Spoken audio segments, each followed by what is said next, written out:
And now it's time for another episode of What Did You Learn in Church Today?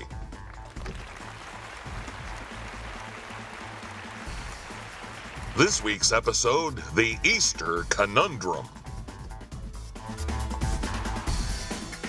In this week's episode, we'll answer that burning question, why is Easter on a different day each year? I mean, let's face it, Christmas falls the same day every year, December 25th. Unless you're Greek Orthodox, in which case January 7th is your Christmas.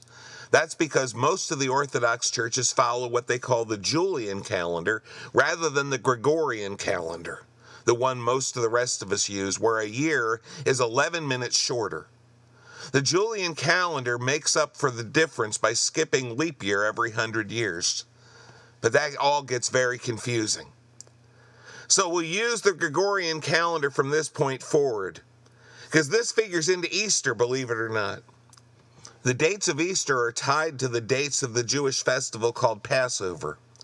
Passover was held in accordance with God's command on the 15th day of the month of Nisan.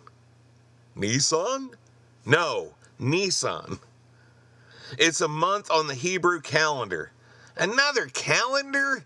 Yes, stick with me. The Hebrew calendar is what's called a lunar solar calendar. Nisan occurs between March and April on our Gregorian calendar, based on the phases of the sun and moon. The 15th of Nisan occurs on the first full moon after what's called the vernal or spring equinox. That's the time when the hours of daylight and nighttime are exactly the same, which occurs around March 21st. There's also an equinox called the autumnal equinox, which happens in September, but that's not important now. The date of Easter coincides with the time of the Passover, and it will always be the Sunday of the first full moon after March 21st. That's why the date seems to move back and forth. That is so confusing. I know. Now, if you use the Hebrew calendar, it wouldn't. Easter will always fall on 16th of Nisan.